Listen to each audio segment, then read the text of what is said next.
Hi, I'm Donnie Bougely Smith, and welcome to the Happy Mess World podcast. This is episode 4, and I'm here with my co-host and producer, Jahiti of Brownfish. Hello.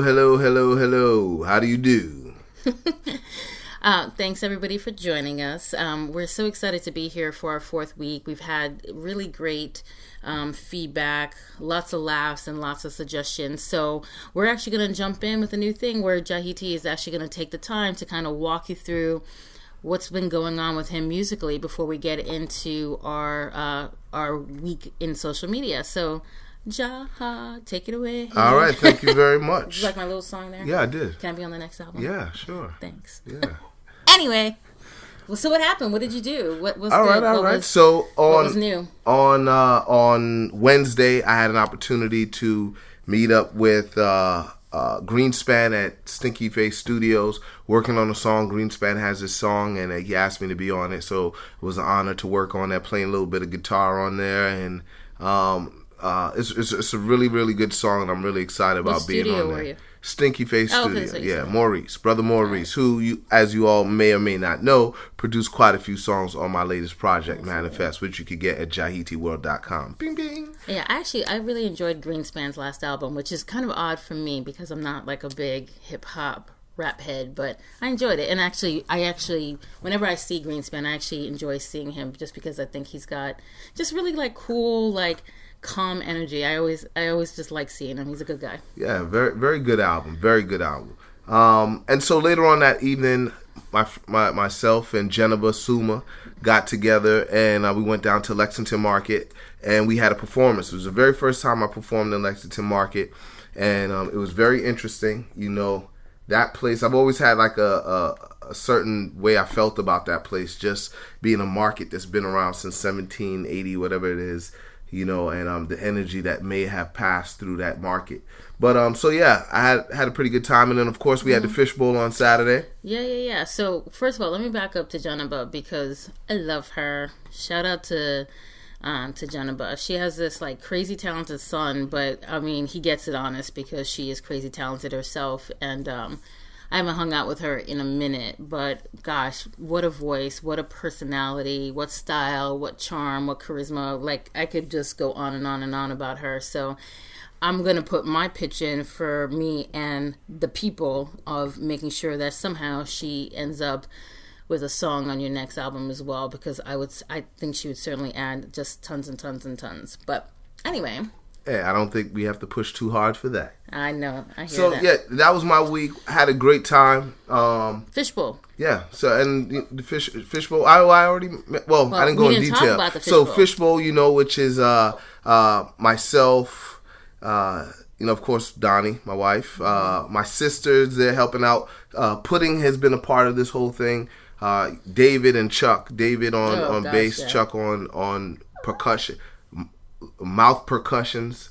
Is that what that's called? That's what it's I not call called beatboxing. Yeah, you could call it beatboxing, but we want to make it seem like you saw I slow roll what I was saying, so I didn't look stupid. Like as I said, it's not called beatboxing anymore. No, but we're gonna slide up the name. You know what I mean? Yeah, but you know he has extra that little $1,000 on it when you hire him now. Yeah, mouth percussion. Right, and then he has that little bell on his knee that gets me all happy. Like, yeah, I mean he's very busy. Yeah, he be working the bell. So, you know, we had a great time. Missy was back in town. It was Queen Earth was back in town from England. Yeah. She came and blessed the place. Janice B. Yeah, Simply that was nice. Sherry. You know, I haven't seen Janice B. in person in like 3 years. Over 3 years, we realized.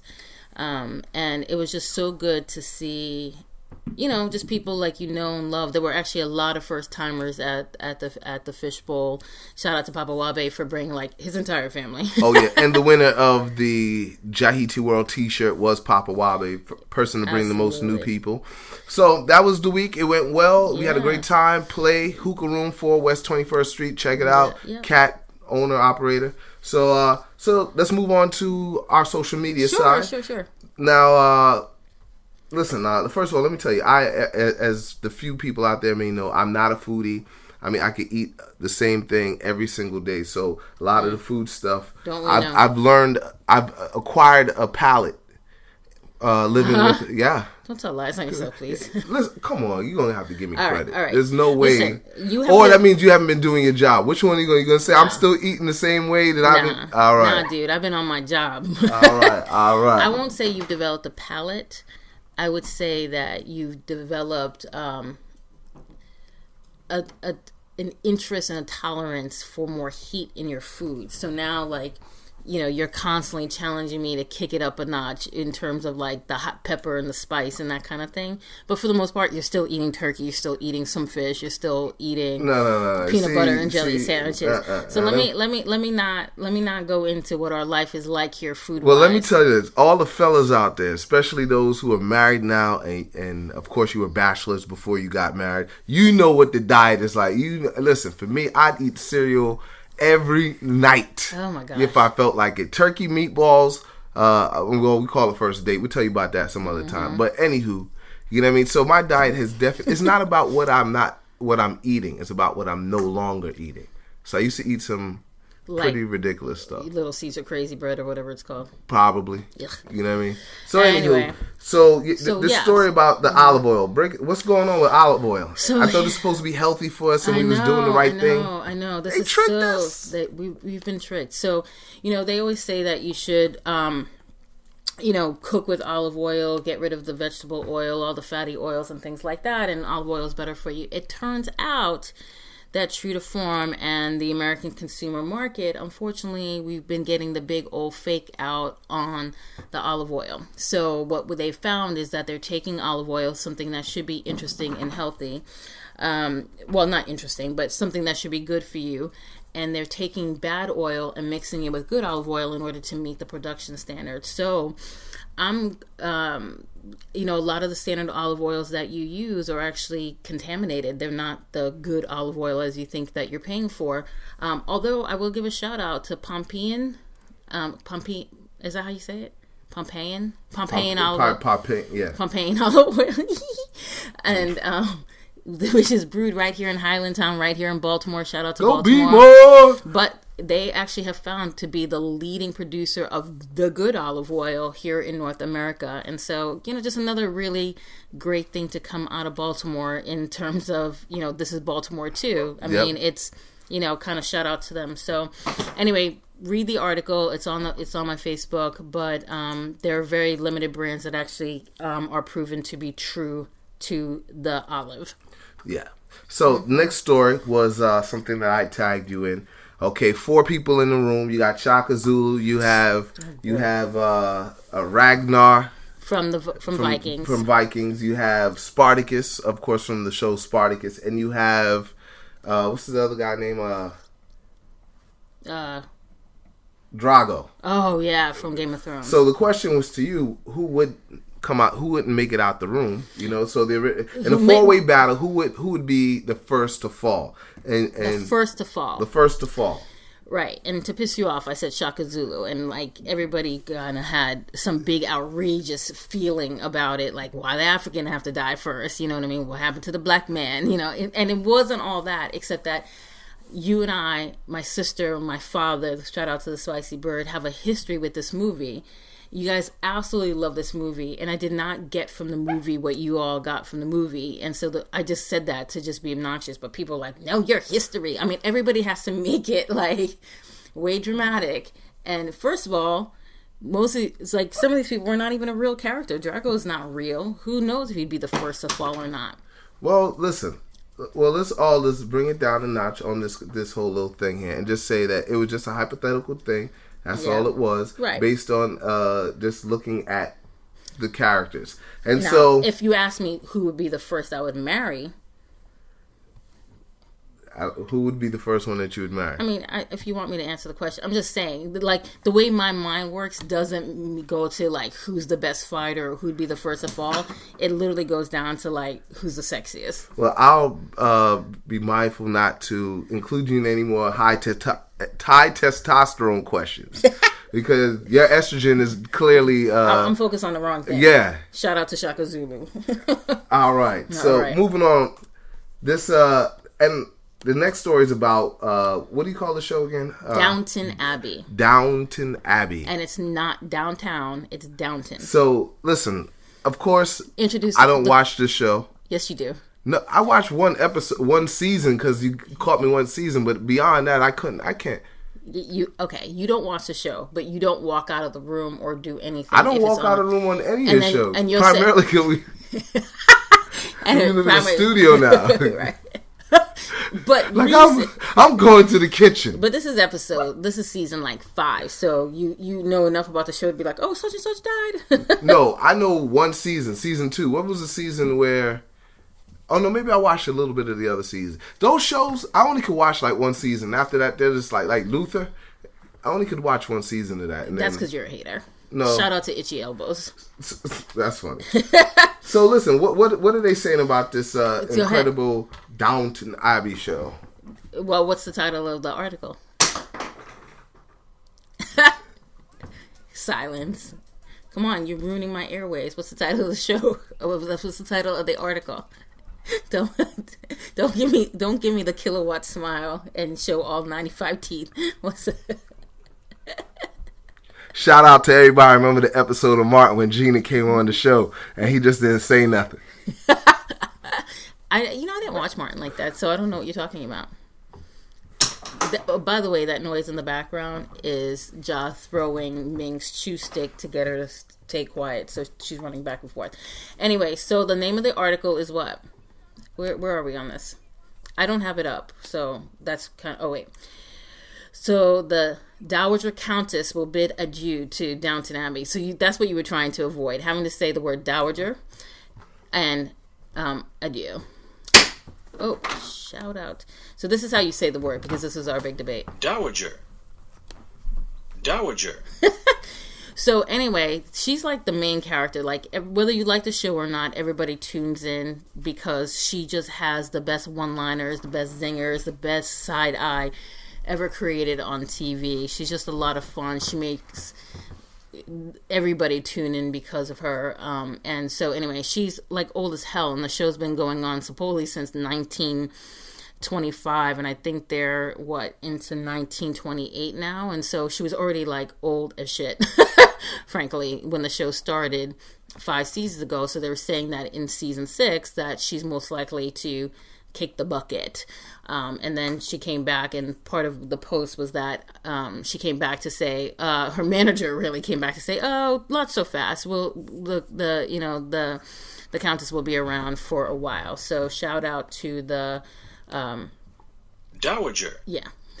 So next. So the next story was something I tagged you in. Raise your hand if people never spell your name correctly. My hand is up high. They can't spell my nickname. They can't spell my last name. They can't even spell my real name. They can say Smith. Thank you. Shout out to Ja for marrying me legally. What if my last name were Brownfish? Oh. Aww. Was that bad? I don't know. My brain's still trying to calculate it. Like, what does that mean, really? Well, it's just, I don't know. I mean, I guess that feels like because I know that it's not your real last name, but it's your Facebook last name. Mm-hmm. I just sometimes think what it would be like to be Donnie Boogely Brownfish. Well, when I go to shows, sometimes people do call you. Yeah. They be like, where's Miss Brownfish? Yeah. I always love that. So, I mean, Jahiti at this point is some form of a musical name, but it really was a spiritual name, right? So, and I would say that although occasionally people get my given name wrong, but for the most part it's Jahiti sometimes. But the word is Jahiti. There's right? no D in it. Like I love when they say Jahidi. Jahidi. Yeah. But yeah. Anyway. Listen. People get all kinds of issues with their names, and even if it's just like a spelling thing, like like Tony Jones was saying that she automatically gets the Y, and she's a woman, so Tony spelt with an I. My 2 favorites was Rasan, who had his middle name misspelled on his license, and when he went to have them corrected, they gave him a change of address card, and told him to just carry that around. So they wanted him to go around with a laminated ID with his name spelled wrong and to show his change of address card where he got to correct it. I think that is like not like, how do you not give a shout out to the MVA for being lame? No, I love Erica's because Erica says she'd write her name how it's spelled, and which is a double R in there, and a C and a K, and they would correct it. She would hand it in spelled correctly. The teacher or whomever would, I guess, change her name and then give it back to her. Like, no, I think I know how to spell my own name. Right. Anyway, the way she put it was hilarious, but that is true. Like, I can't tell you how many times I sent out an email, DANY, and I get it back, hi, Donnie, DANI or IE. So anyway, yeah, this name thing will forever be something that I blame on my mother, who has had the ease of, breezing through life as Mary. Mary, nothing fancy. And then she went and like screwed everybody else up with all these fancy names. Good Haitian names. Good Haitian names. Good Haitian names. Thanks, Mama. So, last story before we get out of here, your nephew. Yes, shout out. What's going on with this superstar? And at this point, both niece and nephew have made the show. That's how incredible they are. They are, yeah. So my nephew just ended up in the paper, and everybody loved that he was in the paper. So thank you for giving him so many likes. I think he looks so cute in his cardigan sweater and his hands folded in front of him in his little yellow tie. But that's the mayor of Wilmington, Delaware, in the back. And the mayor was honoring Catholic schools, and he was selected by his school because those kids are not all in the same school. I don't think, but he was selected for his school to represent his school for Catholic School Week.